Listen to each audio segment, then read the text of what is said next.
listening to the Transform Your Nutrition podcast with your hosts, Rebecca Heald and Jeff Ash.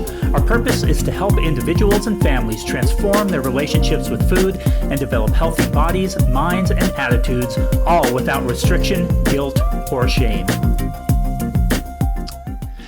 All right, so today in our episode, we're doing something a little bit different here. We brought on a very, very special guest. This is a person who is very near and dear to me, and I think of her as an expert in just about everything. But she probably wouldn't think of herself in that way. She's not a nutrition professional, but she has very wise advice in so many areas of life. And this particular person is my mom.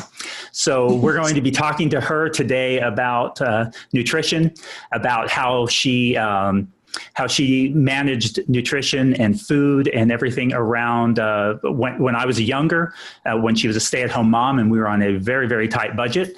And so we're going to be discussing a number of things around that area. So I'm really looking forward to this conversation. So without any further ado, I'm going to introduce you to Marcia Ash, my mom. And so it's great to have you with us today. Thank you. Yeah.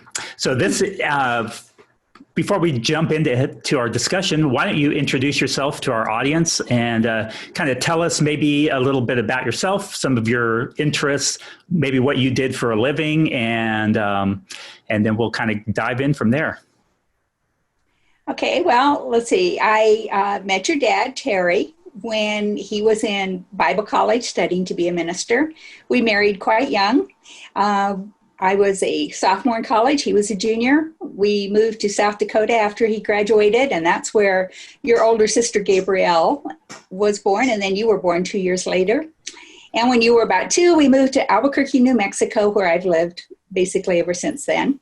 In addition to the 2 children, Gabrielle is married to Steve. Jeff is married to Robin. And Jeff has 2 daughters, Maggie and Sarah.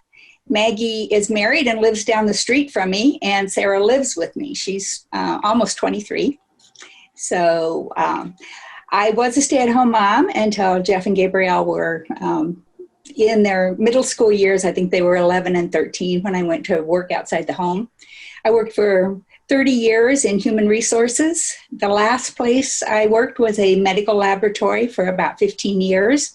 Did everything from employee relations, hiring, payroll, employee benefits, compensation, all of that kind of thing. Retired in 2012 and have been enjoying being retired. Yeah. One of the things that I have done in retirement, first of all, is I stayed pretty active doing volunteer work through my church. And then the other thing is that I enjoy patchwork quilting. And I'm part of a group in town called Project Linus. Think Linus in the Peanuts character with his blanket. We make quilts, Afghans, various kinds of blankets for children in really difficult situations.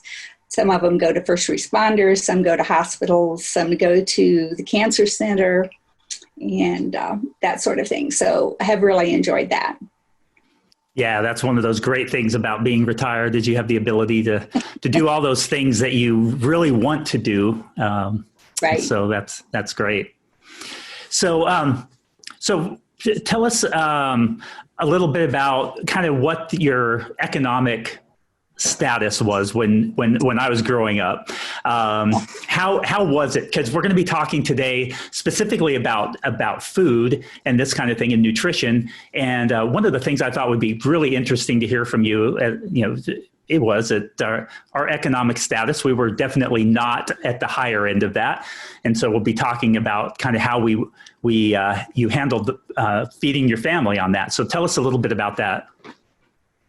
Well, as you know, your dad, Terry, was a pastor of a pretty small church, which meant that the income was quite small. And yet we made the decision that I would stay at home with the children.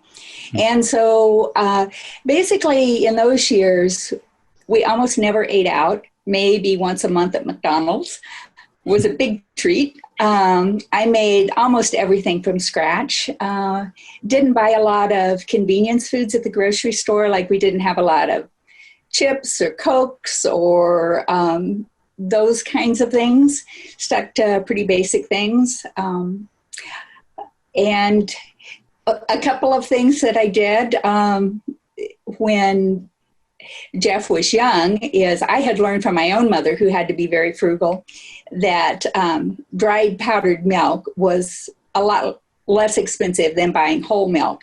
And so what I would do to make it palatable to the kids is I would mix up a half a gallon of milk from the powder and a half a gallon of whole milk and mix it.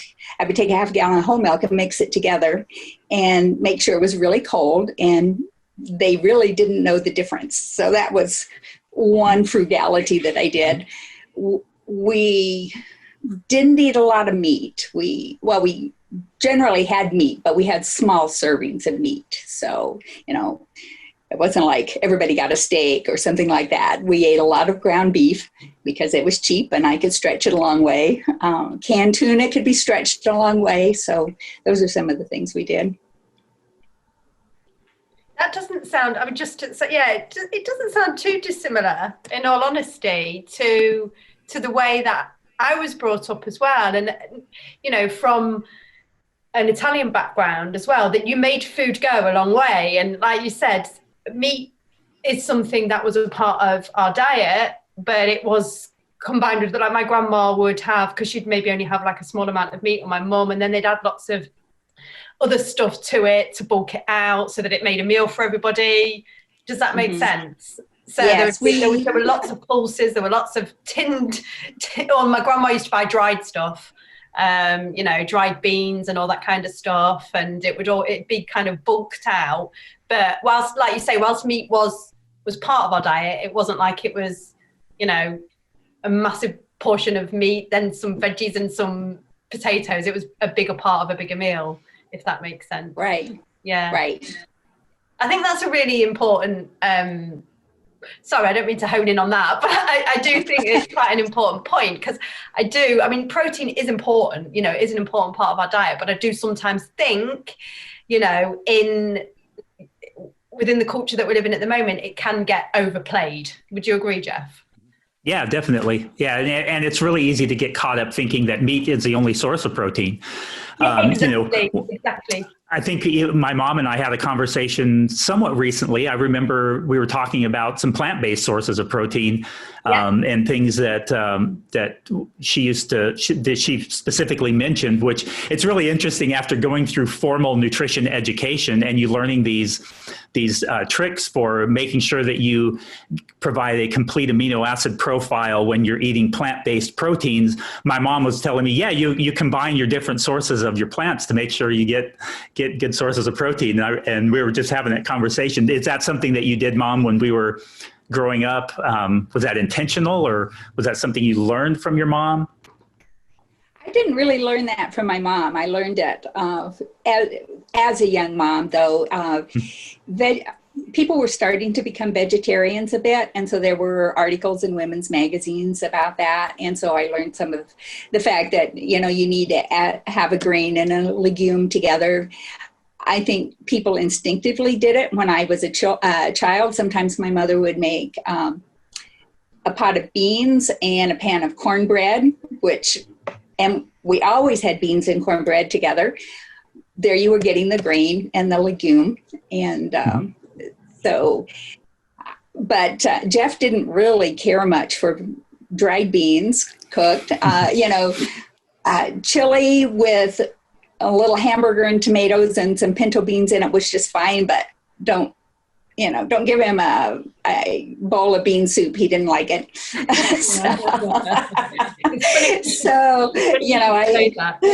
Leo, I made something the other day and I added beans to it because I've got this from my grandma, a bit like, I want to pick up on something you said actually, but when Leo did that the other day to me, he picked out every single bean out of the dinner I'd made him, and I was like, God. Yeah. I think it's really cool how what you said, Marsha, about you intuitively did it, you instinctively did it. And I honestly believe that, when you strip it back and you take away all the confusion out there, like even you just said, Jeff, what we learned as nutritionists are actually what things we all know intuitively, but we've all just got quite lost in diet culture. Right. Yeah. I mean, obviously, Jeff and I did, we learned about nutrition, we learned about the science, we learned about things that, the everyday person doesn't need to understand, but we need to understand it because as nutritionists, we need to understand what's going on behind the scenes for our clients. They don't necessarily need to know that. They just know how to need to know how to implement it, don't they? But I just think it's a really cool, I just think it's a really cool point that you made there, really. Yeah. Well, tell us a little bit about your general approach to parenting, because I think that somewhat set a foundation for how you probably approached nutrition and feeding in general as well. Maybe you can kind of tell us about that, and then we can kind of unpack that a little bit. Well, I know that one of the things that was important to your dad and I as you children were growing up was consistency. I'm kind of an orderly person anyway, and so meals were at fairly set times. Snacks were after afternoon nap when you were a preschooler, that kind of thing. Also, I'm not a very volatile emotional person. So I found that Jeff responded better to correction if I dropped the tone of my voice and it got a little more firm rather than if I yelled. Yeah, I think that's a lesson I've learned.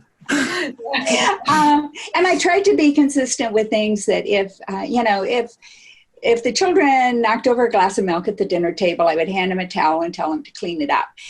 If they were behaving and misbehaving, and specifically defiant behavior was what got disciplined. So if I said, you need to stop doing that, and they refused to stop doing it, or I said, you need to do this, and they refused to do it, that became what was corrected by some type of discipline, whether it was time out or when they, as a preschooler, it might have been a swat on the bottom, but that's, that didn't extend much past preschool age. Yeah, I do remember that, because I remember that I can't actually recall having ever been yelled at as a child. So I think that was a really important thing to help us to develop that consistency, that even tone, and I think it carried over into a number of, since you were consistent in the way that you approached parenting in general, that consistency also came over into the feeding relationship also. We tried. Yeah. I'm sure it wasn't. I know we weren't perfect. Yeah.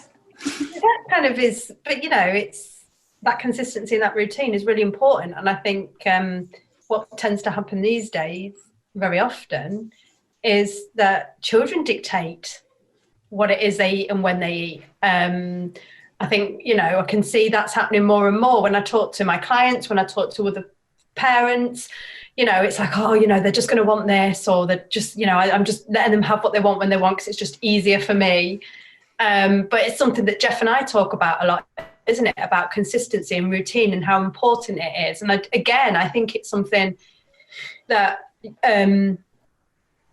comes intuitively, doesn't it? But it's almost like the messages out there and lifestyles more recently have kind of moved us away from it.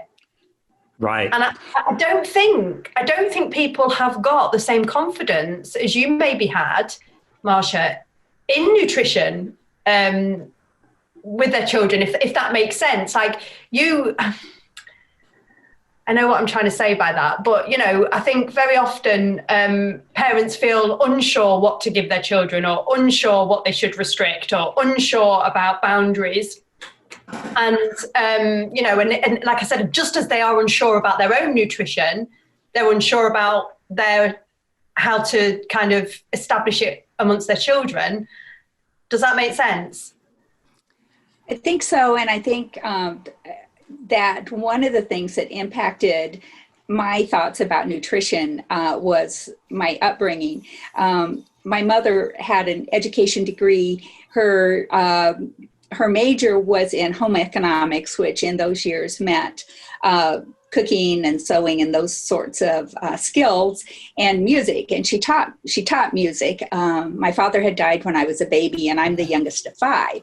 So she was taking her nutrition classes when we were children, and so she was learning things like the value of eating vegetables raw rather than overcooking them to where you had cooked out all the vitamins.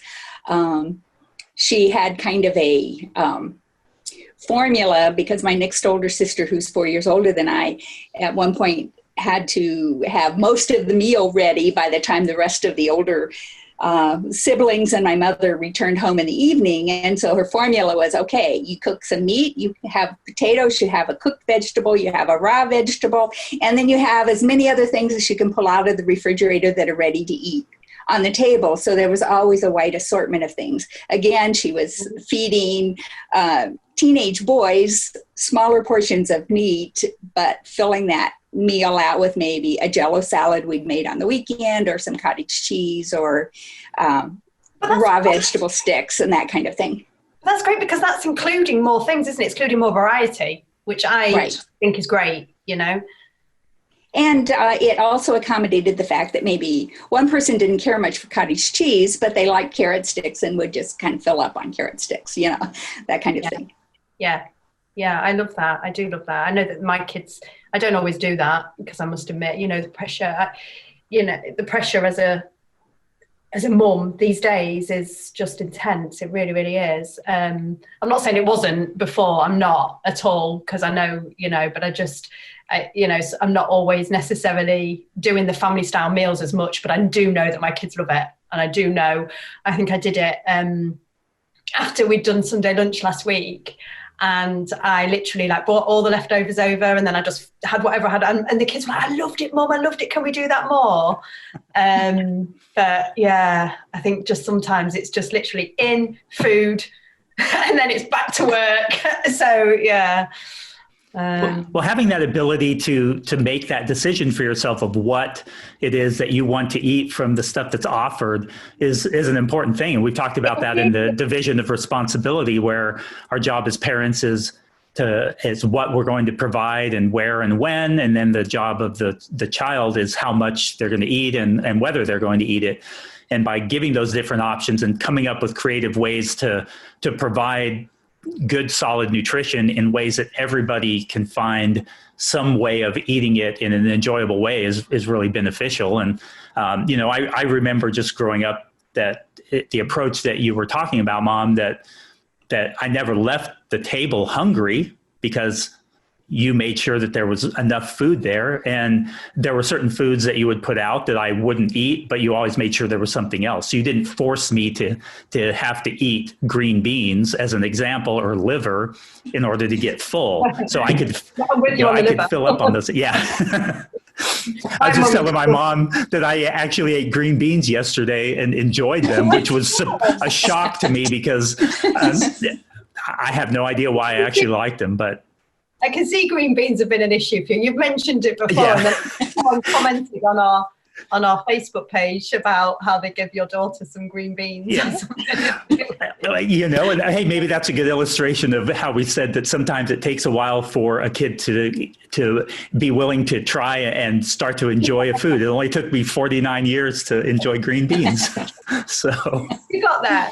Yeah, I got there eventually. So yeah. What would have happened? Did you ever try? Maybe you did, Marsha, with Jeff. Did you ever try putting anything on the green beans or having them with something to try and make them more palatable? I do find that sometimes if Luca has some brown sauce on the side, or he has some balsamic vinegar, he loves balsamic vinegar, he's more like, or if he tries something, he's like, oh, I don't like it. I'd be like, oh, try it with this, and it encourages him a little bit more to eat it. Even like with rice pudding the other day, I made a massive batch of rice pudding, and he was like, oh, I don't like it. And I was like, just put some jam in it. And so I think that's fine, isn't it? If it's going to adding things to make it more palatable for children, I think is also fine. I don't know if that's something that you ever tried or did.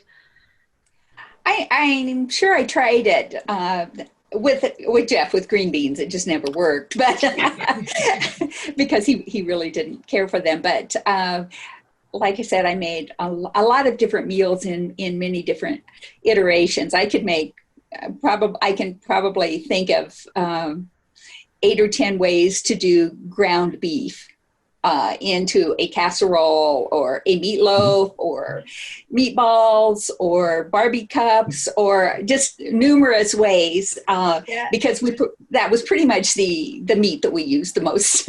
Yeah. So I still do. Yeah.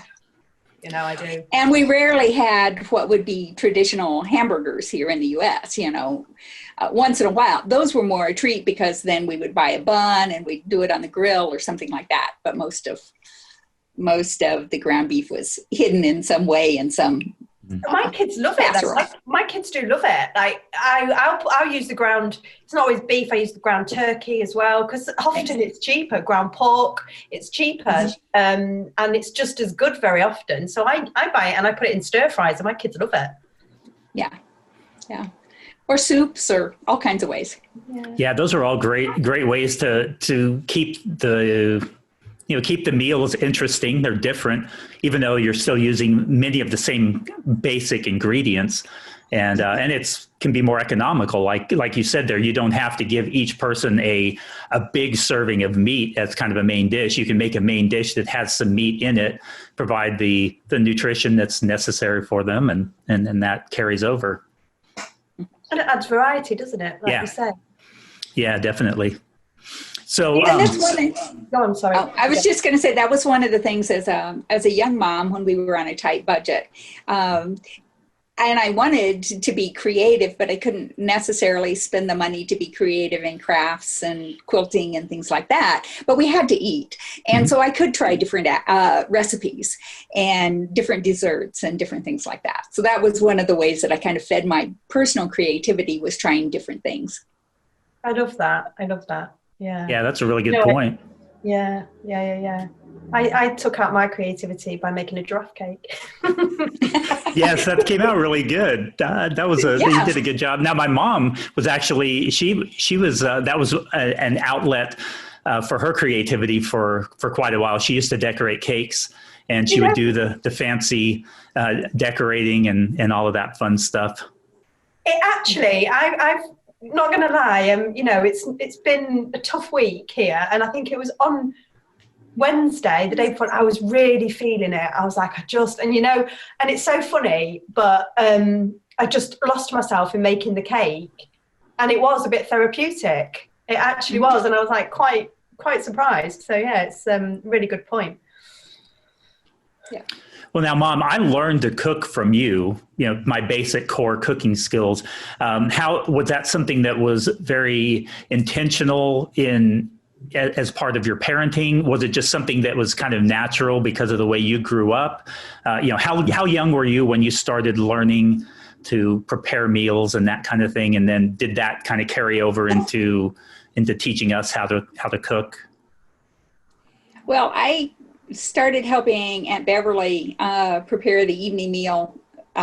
We moved back to my hometown when I was a third grader, and she was a sixth grader, and the older siblings in the family had many after-school activities. They were in sports, they were in music, they had lots of things going on, and my mother was teaching.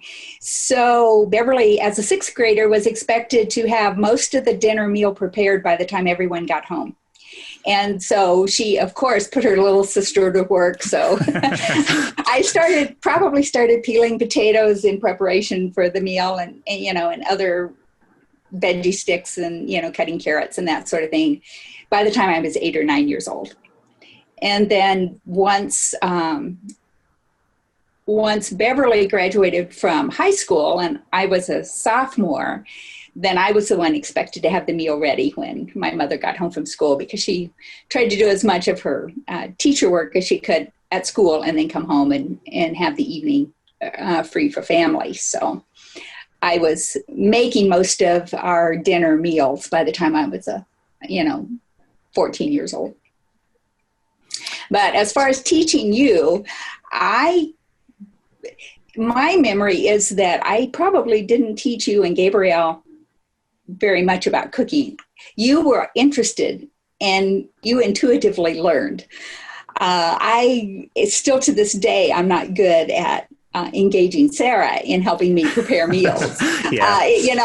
I know what I want to get done, and I know how I want it to come together at all at the same time. And, sometimes it's just easier to do it yourself than to have somebody else do it. Now, I'm sure you guys helped some with making baked goods like cookies or cakes or something like that. But I don't remember. I feel like that's one area of parenting that I kind of failed, particularly your sister, because she wasn't that interested in cooking, though you were a little more intuitive and into it. If there's one thing I've learned, though, if you do try and force it, it has the opposite effect. Because like with Luca, this is only from my experience, but with Luca, he showed an interest and he wanted to do it. But there are times when I will be like, right, we're going to cook this today, mate, or right, we're going to do this. And he's like, oh, no, I don't want to. You're always making me cook. And so I'm like, but then the next day he'll be like, Mum, I want to do this. Mum, can I do that? So then I have to go with it when otherwise, if I try and go, oh, come on, mate, we're going to make this, it's just like pulling teeth. Yeah. So I think I think it's good to go with it like you did. Yeah. Well, it's really interesting with just, I was kind of thinking of this before we were recording the episode here. So much of what we talk about in nutrition, as far as giving kids that freedom, giving ourselves freedom, giving different people within the family freedom to eat what they enjoy, eat the amount that they enjoy. It all carries over from so many areas of parenting, whether it's, we're talking about nutrition, but physical activity is another example. I remember with my two daughters, one was interested in dance, one was interested in karate. We had to kind of explore that to figure out what they were interested in. But the one daughter was definitely more of a girly girl type and was interested in those kinds of things. And the other one was not interested in like dressing up as a princess and those kinds of things. And so we kind of explored different physical activity outlets for them, and they ended up settling on those themselves. We didn't force the one to dance when we took her to one lesson. It was clear that wasn't her thing. And so we tried something else. And I remember that you kind of just let us sort of explore a lot of different things like that as far as our areas of interest growing up. Was that something intentional, or again, something just kind of intuitive about parenting for you? It was probably a little more intuitive. I know there were years, particularly in the early years when income was very tight, that maybe one or the other of you expressed interest in participating in something, and we just simply didn't have the financial resources to allow you to do that. As I began to work outside the home and income became, there was more disposable income available, then we were able to let you both explore things that you were interested in.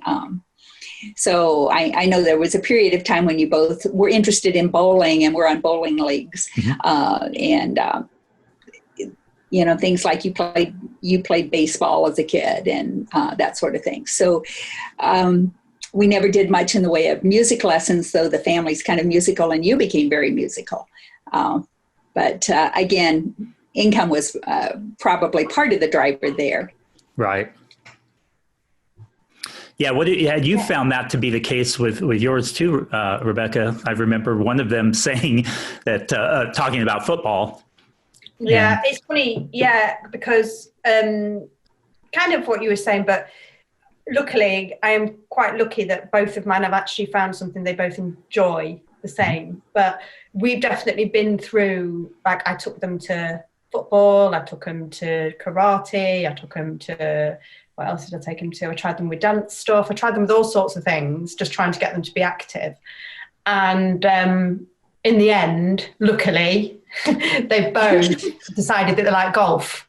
Somebody just said to me one day, why not try golf? And I was like, okay, let's give it a go. And I took them and they both love it. And it's funny because Leo did say to me, and I think this is what I said to you, Jeff, I think even he told you himself, didn't he? Mm-hmm.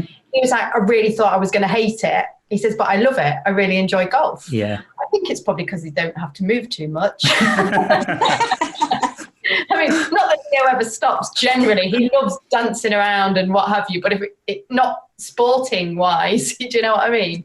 So, but yeah, so it is trial and error, isn't it? But for me, it was intentional to try and get them into something. But I think that's because I'm super conscious of the fact that they spend a lot of time on devices these days. They're not going out with their mates, you know, and even less so because of the current situation with coronavirus, and we're in lockdown, and we're not really coming out of lockdown because we're in tier 3. But anyway, that's just, so, you know, I am mindful that, you know, they're spending too much screen time. So I intentionally wanted them to find something that they enjoyed, but that took some time. Because Luca used to have his friends over and they would try and play football, and Luca would hide the football because he just didn't want to play football. Yeah. My kids are just going to be couch potatoes.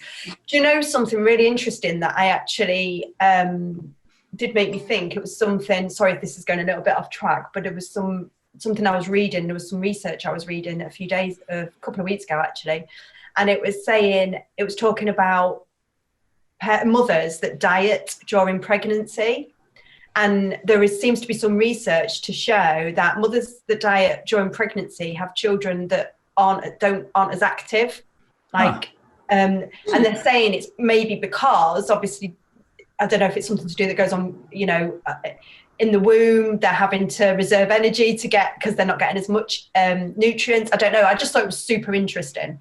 Yeah, and it did, you know, we've pointed this out before, the importance of just physical activity in general.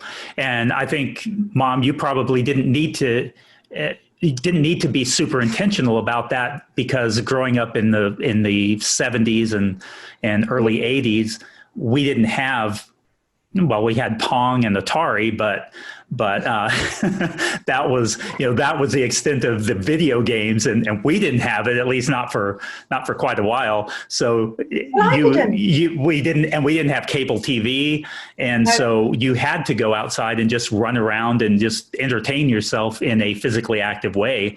And I think that's something that is unfortunately missed today. It was the same for me, even, you know, and not that you're a bit older than me, Jeff, but not massively. But I think, you know, it's quite recent, isn't it? It's quite new. The way everything. I think we'll go on to talk about this, but just, you know, our lifestyles, our cultures, our food environment have changed so much so quickly. Yeah. Like, I didn't have a phone till I was 19, 20. And even then it was just a brick, you know. I didn't have a computer as a child. I mean, I was behind all of my peers because, you know, we were, you know, Mum was, you know, she was a single mum. We were living, you know, in a council house, and, you know, she was struggling to make ends meet. So, you know, I was out playing with my friends all the time. You know, so it's just incredible how times have changed, haven't they, in such a short amount of time, I think. And I think that's a really important point to make as well around food environment. Well, I remember noticing that when Jeff and his sister would spend too much time watching television, they would just get antsy and irritable and crabby. And so one of the solutions I found was, especially when they were young, was to make Play-Doh, and I would make it out of salt and flour, and, you know, there's a recipe for that. And I'd set them at the kitchen table, and, you know, after they'd punched and pounded on that Play-Doh for 15 or 20 minutes, it seemed like the irritability was gone. Yeah. Then they might run outside, and Jeff would climb trees, and he was always trying to build something and that kind of thing. And so that's really an interesting point that you brought up there. And I haven't really thought through this. It's just sort of an idea that popped in my head. But I think some of these activities that are not so much physically active, like not raising your heart rate or making you breathe heavier, like we would think of, I think some of these things can be just as helpful from a general health standpoint. playing with Play-Doh. That's not something we think of as being active, but really it's an active way of engaging our mind. We are using our hands and stuff. And so while we still need to find ways to be physically active and move our entire body around, I think that those are things that a lot of parents could think about incorporating more in their day-to-day life, just because it disengages them from the electronic world, starts to engage their brain in a different way. That creativity, like you were talking about, your creative outlets, where you found cooking to be a nice creative outlet when you couldn't afford other, now you've got the long arm quilter and you can do all kinds of stuff and basically do whatever you want to with that. But there's lots of different things that I think that parents, and you made it clear there, you were sort of somewhat intentional about that, getting us to engage in different things to sort of stay active just as a person, not necessarily just physically. Mm-hmm. Kids need boundaries, don't they, though, Jeff? Kids do. If you let kids sit, I mean, I have to do, we're beyond Play-Doh now. They used to, but like with Luca, it's like, right, you've got all that Lego, go and play with the Lego. So it's similar kind of thing, but they need that. Otherwise they would, if you don't give them the boundary. I mean, I definitely could be better with that. I do think my kids probably do have a little bit too much screen time, if I'm honest, but there are, I'm getting better with it. And they know, I think if you have the boundaries, like my kids now, at one point, I didn't really have much of many boundaries, or when it came to it, it would just be, you've had enough now, get off, you know what I mean? But I found that actually saying, right, when we get in from school at 5 o'clock until like 5:30, no telly, nothing, homework, then it's dinner, then you can have like half an hour television. And then I found that was easier then, because then they knew what the boundaries were. It's the same with food, isn't it? Whereas if I was like, right, you've had half an hour, that's enough, get off, without having the structure there, it's more difficult, isn't it? Does that make sense? But it's funny because it comes down to what you were talking about earlier, Marsha, consistency. Right.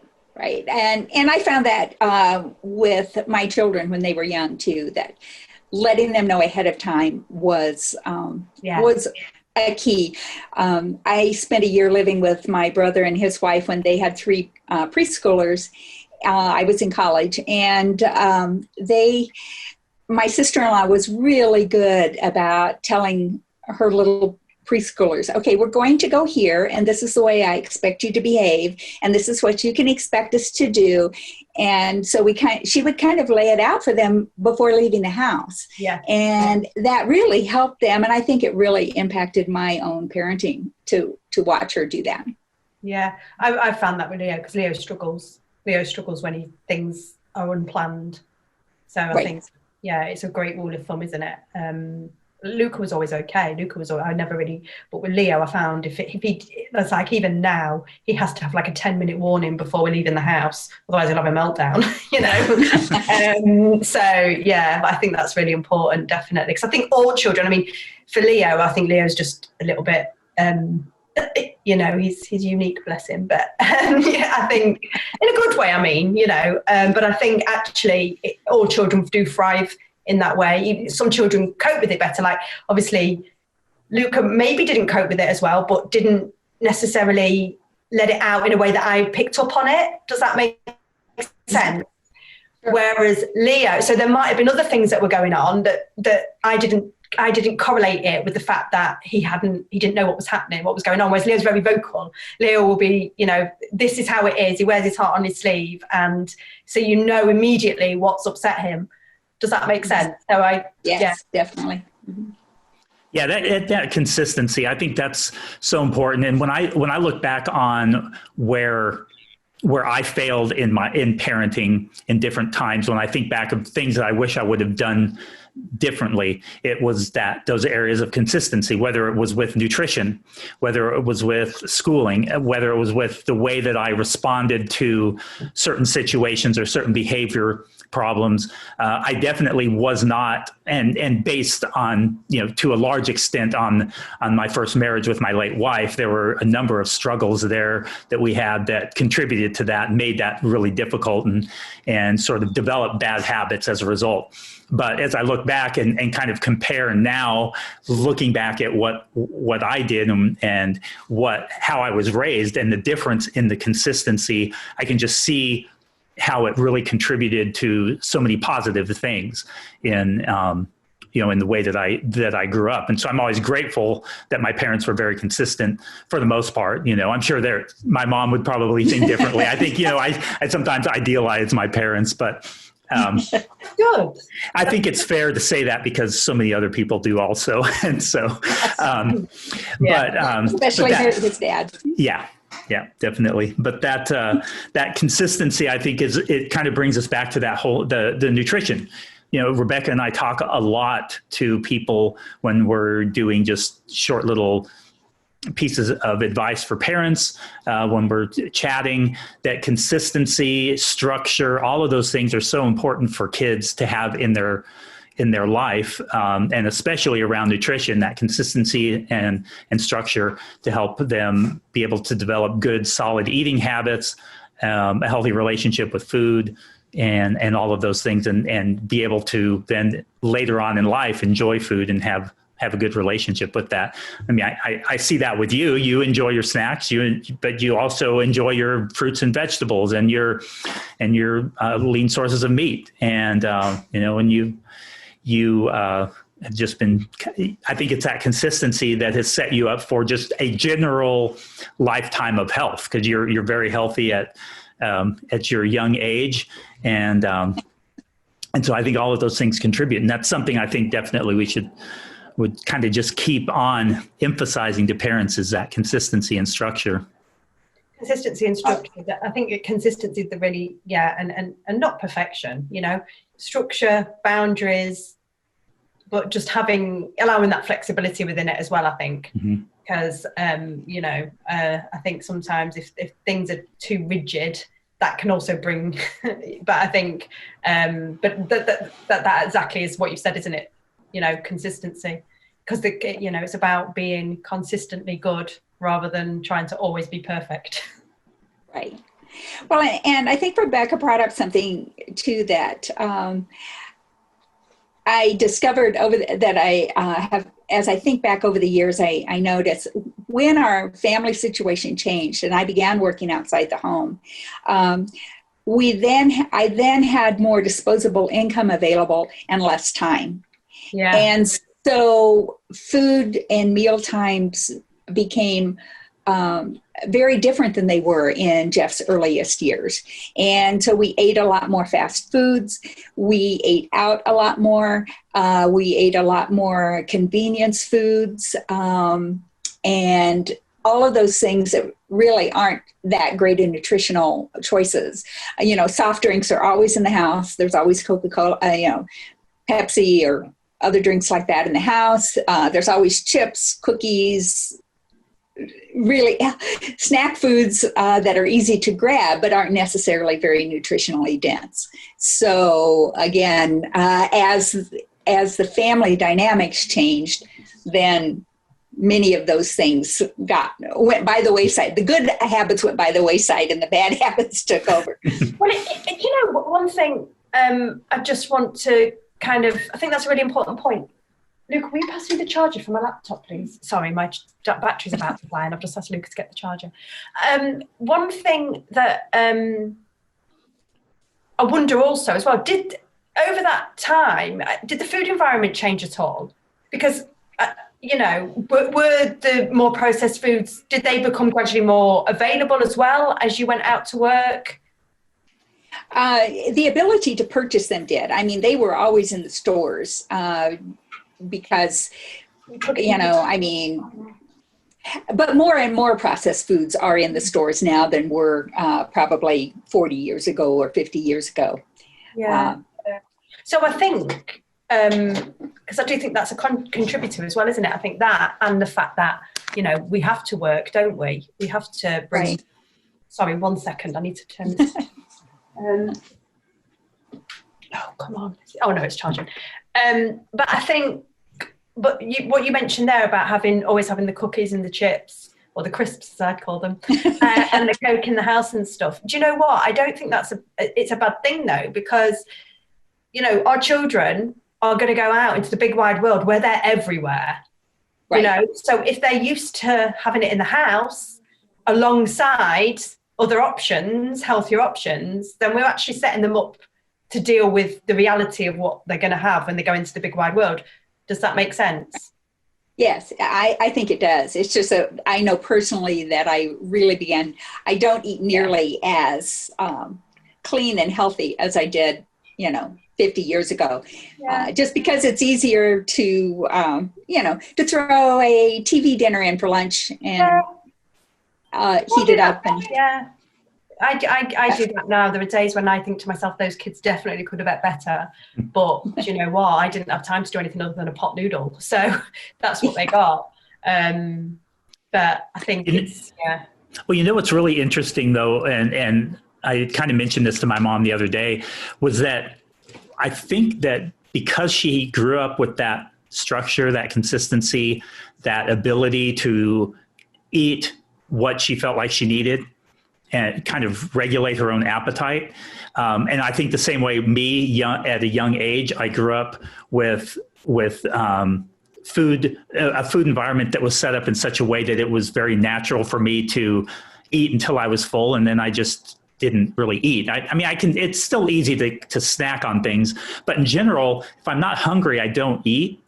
And I think that even though it's shifted from, much more of a minimally processed diet to a bit more processed, I think that some of those habits were already ingrained and in place because, and this is kind of a good point that we should make, is that, it's much more about how we eat, much more important about how we eat than exactly what we eat. So if you can't afford fresh organic fruits and vegetables and lean sources of meat, and you're forced to some extent to have maybe a bit more processed diet because that's what you can afford.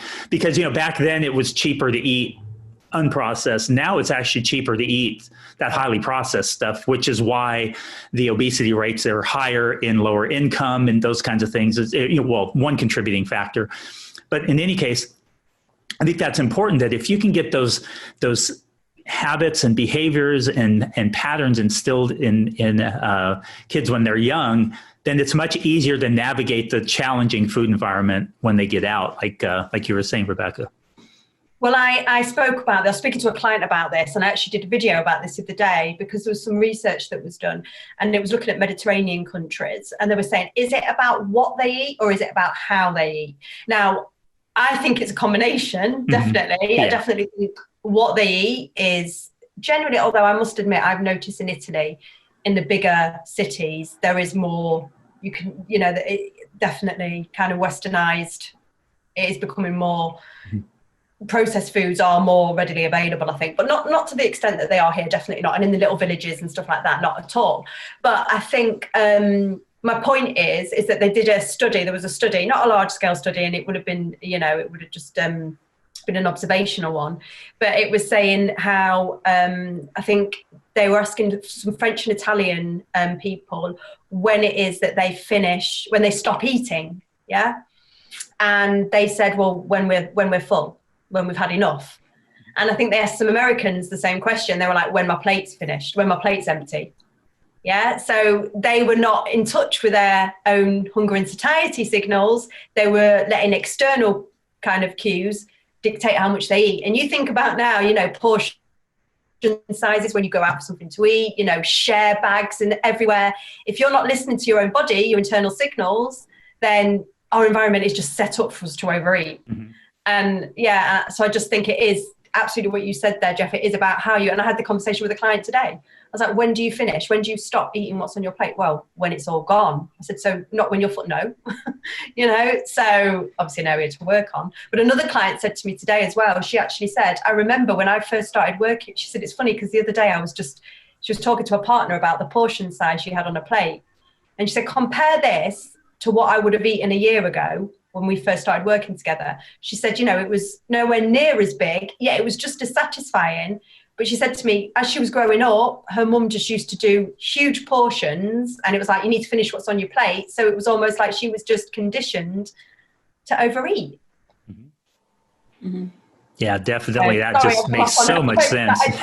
I do just think, and this is why we say, isn't it, Jeff, provide the food, provide the structure, but do not force your children to finish what is there, because they will naturally work out what is the right amount for them. Yeah. Just thinking about fast foods, there was a movie that was done a few years ago called Biggie Size or something like that. Jeff, you may remember it. I think, where it was talking about how supersize. Okay, where when Jeff was a child, or when I was a teenager, a hamburger was a small hamburger, and a order of fries at the fast food place was fairly small. And if it was a 16-ounce soft drink, that was a large. And now that's the norm as a regular, and you can get up to, huge. So, and the question always at the drive-through is, do you want to upsize that to, so I think, to your point, if you have learned to be satisfied with enough, you're not necessarily going to keep eating because you paid for all of that food and you don't want to throw it away. Exactly that. And you know what? I've been reading Health at Every Size, actually, Jeff. I've been reading that. I don't know if you've read it. Interesting. And they actually made that point as well, about how, just rewind 10, 15 years ago, an 8-ounce was a lot. Yeah, well, I can't remember, because obviously we don't work in ounces and it's American. But they were basically saying that now, a medium is what a large would have been 10 years ago, and vice versa. And like you say, it's always, do you want to supersize that? And it's just like, well, I've paid for that, so I'm going to eat it. I'm going to get my value for money. But it's just counterintuitive, isn't it? Yeah, definitely. Well, I think this has been a really, really interesting discussion, just talking to somebody who's, like I said, not a nutrition professional, but has so much in the streets experience with this stuff. And I hope that one of the things I'm hopeful for people listening to this is that you'll listen and hear that you don't have to overcomplicate nutrition either.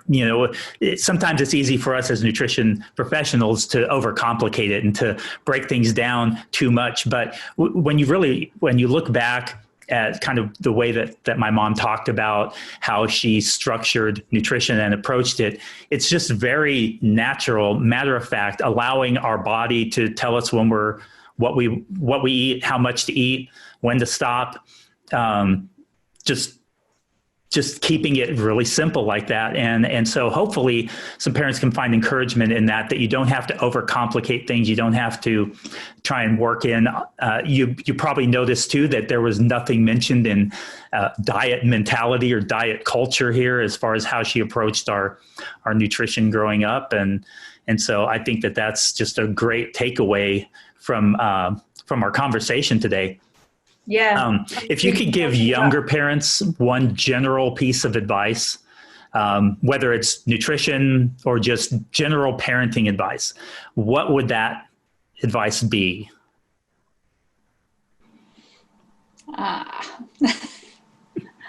Well, we've mentioned it several times, and Rebecca mentioned it too. I think it's setting some boundaries and trying to, as much as possible, consistently maintain those boundaries and, let children know what's going on. I think many times when little ones get tired and overwhelmed, it's because we kept them going too long. We didn't provide them a snack when they were hungry. We didn't make sure there was something to drink when they were thirsty, but we needed to hit 3 more grocery stores to make sure that we had all the specials and by the end of the day, kind of thing. And so I guess just for me, I always felt that trying to have some boundaries that were fairly consistently applied made for a happier family.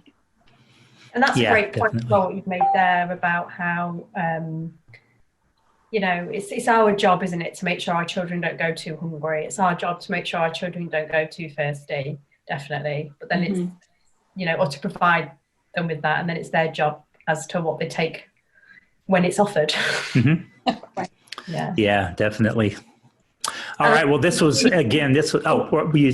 I was just going to say, just to mention about how you said about, you know, taking away the diet culture out of parenting. And I just was going to say that on Monday, when we do our live Q&A, we're going to be talking about taking the diet culture out of the Christmas holidays. Yes, that's going to be a great discussion. That'll be a lot of fun. Hopefully I won't be in my car for that one. Yeah, bless you. You watch me end up being in a similar situation. Well, I just want to thank you, Mom, for joining us today for this great discussion. I hope you had a good time, and I hope our listeners really got some very helpful, practical, just down-to-earth advice that you can apply to not only how you feed your families, but just some general principles that apply to good parenting in general. Because, you know, I can attest to the fact that while my parents weren't perfect, as far as I'm concerned, they were as close to it as I think you can be.